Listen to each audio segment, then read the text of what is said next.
nga yenza asamba nange nenoonya ekyenjawulo kye nsobola okukolawo ne mbagamba nti ekirabo ekinene kibadde kinti mbuzi kimeeme ne mbaga nti okay kaati ekirabo kirinnye nte n'emitwalo 5 awangula 5 gwe bawangula 2 ate twongeddemu n'ente kati awangula atwala embuzi eri gy'adde agenda okutwala n'ente gye tutaddeko n'agitwala n'emitwalo 5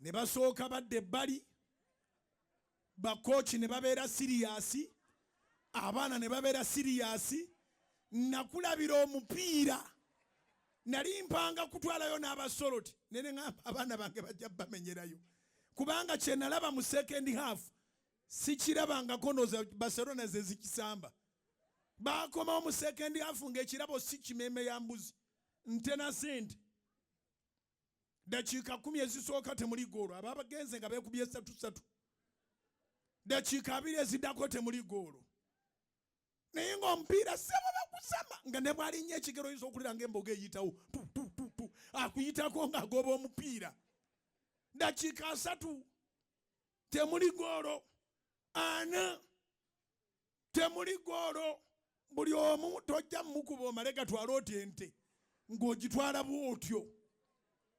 It was just a change of mind. Bakyusa ebirowoozo bonna 45 second half neggwayo ne babongeramu oba 3 ne ziggwayo ne bagenda mu extra time omupiira gwaggweera mu penalty gwaggweera mu penalty nalina ebirowoozo nti nja batwalira ttiimu ya Salt nalaba nga bajja gisotta bali abantu bw'oyongera ku birabo era Salt buli kaseera ebeera embuuza olitwalidde Namayumba gye wagamba nze mmanyiyo bali abantu tebasaaga ate nga bwe mba njagala okuzza emirambo nteekeyo miliyoni 10 awangula miliyoni 10 awangula addako miliyoni emu otegeere nti engule tetwalwa abantu nga basinika mannyo kubira Mukama engalo ez'amaanyi oba amagezi gazi wiiki eno ogenda funa sensi ey'ekigambo Mukama kyagamba omwaka agutikka engule bwe bulungi bwe. Change your mind, up your game, think differently if you want the crown. Abaana basamba omupiira era omupiira bwe gwaggwa nawalirizibwa okuddira bali abatutte emitwalo 2 nabo ne mbongerezaako ne batwala 5 ne baga nti era kati babuze n'ekikopo ekirala kya ddi ate sinze nali mbitegese Christmas bwe tubategeka emipiira gyabwe waliwo kansala we waffe yali abitegese kansala yali abitegese naye tournament yali evudde wansi bajja basunsula bano be baali batuuse ku final naye nga beeteebanga goolo ezitalimu bakwata second half yajja eriko ebirabo ng'ekyuse nsaba okitegeere nti Katonda akigenderera bugenderezo tugamba nti wadde omwaka gubadde mubi agenda gutika engule kubira Mukama engalo ez'amaanyi oba okitegedde wadde omwaka gubadde mubi zikubire waggulu agenda gutika engule agenda gutika engule bw'abanga agenda gutika engule lwaki alangirira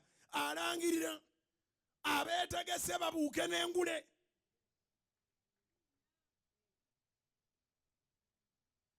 abantu benjogera nabo temuli bwana buto muli bantu bakulu nsobi ki ze muzze mukola buli Desemba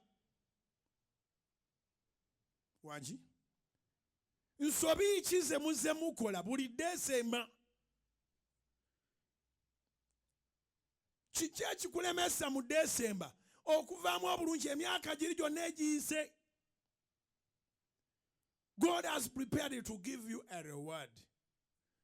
Ayagala kuwangule kitegeeza naawe ogenda kukyusa mu habits kitegeeza naawe ogenda kukyusa ababadde bava ku mirimu n'odda mu kiboozibozi n'abavubuka b'oku kyalo tebalinza kuddamu kulabako bw'oba oyagala engule. Be selective of your friends and your words. Emikwano waliwo gy'otakyetaaga kati sawa yakaasa mmeeme ate n'ebigambo waliwo by'otakyetaaga kuddamu kwogera sawa yakaasa mmeeme twalikeera kumakya kuteeka kirimi mu mannyo mbwe enkuba etonye lunsaze lukusaze lutya. Katonda bw'agamba nti agenda kuleeta crown ayagala olemereko keera ku makya wadde enkuba etonye sente wandizifuna ku 11 ng'onnyuka naye nga wabaddewo okuva ku makya. Wabaddewo okuva ku makya.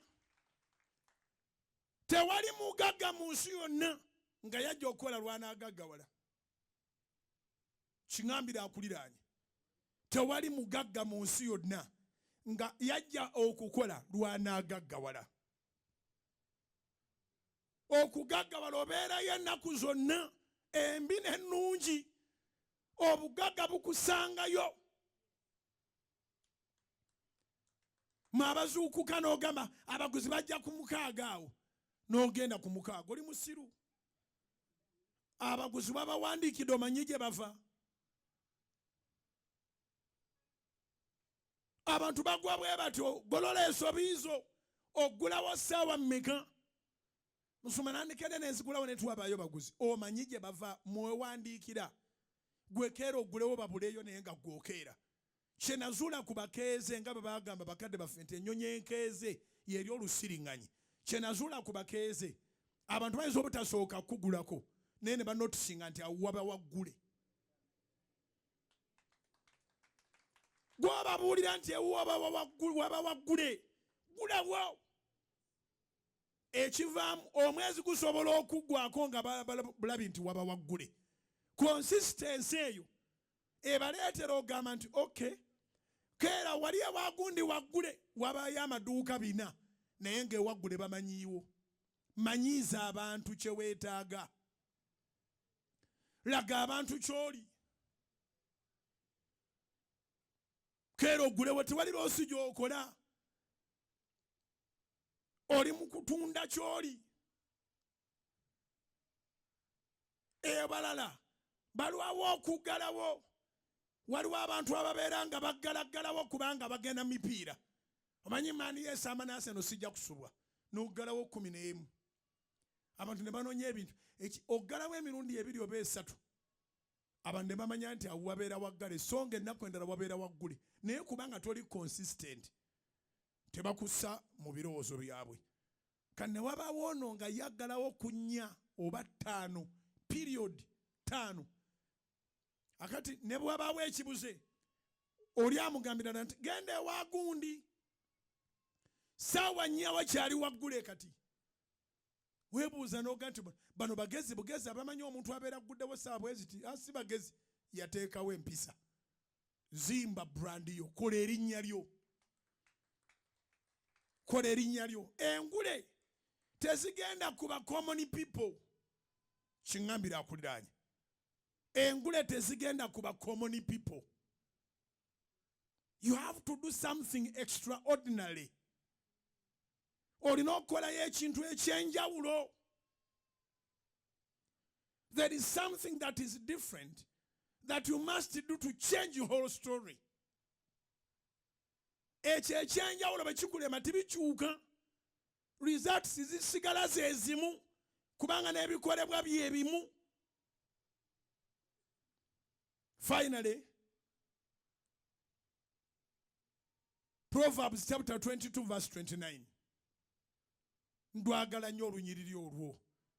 Era nange lunyambye nnyo okubeera nga nzija ne mbuulira enjiri wano. Proverbs chapter 22 verse 29.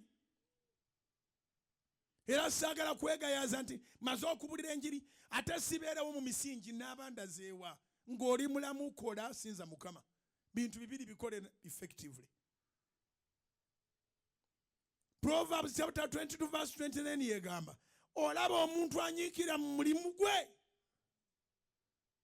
aliyimirira mu maaso g'abakabaka bakabaka tebaagala bakopi, tebaagala bantu banafu. Nsonyiwa bw'oba okitegeera mu Luganda lulala, kubanga mu Buganda wano, in the Buganda kingdom, those who are not of the royal families abakopi. So bwe mba ngambye nti bakabaka tebaagala bakopi, tokitwala mu context ya Buganda, kitwale mu context y'abantu abatalina mpisa, abatayagala kukola, abaagala okulya obuli, be bakopi. Are we together? So Bible kyevudde egamba engero essula 22 olunyiriri olwa 29, twalaba omuntu anyiikira mu mulimu gwe,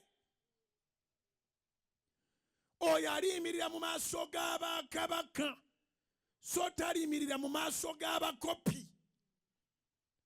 That man who is diligent in his work, who excels in his work, he shall stand before kings, but not before unknown men. Version y'Oluzungu emu egamba unknown men. Bantu abali mu nsi nga tebalina kye bagasa. Era beeranga mu nsi ng'okola emikwano ng'omanyi n'emigaso gyagyo. Waakiri omuntu mukoleko omukwano ng'omanyi nti ono musimi wa ttooyi, kuba ogyetaaga. Tobeera na mukwano nga tasobola kusima ttooyi, tasobola kuvuga kigaali, tasobola kusima ntaana, mukwano gw'omuki.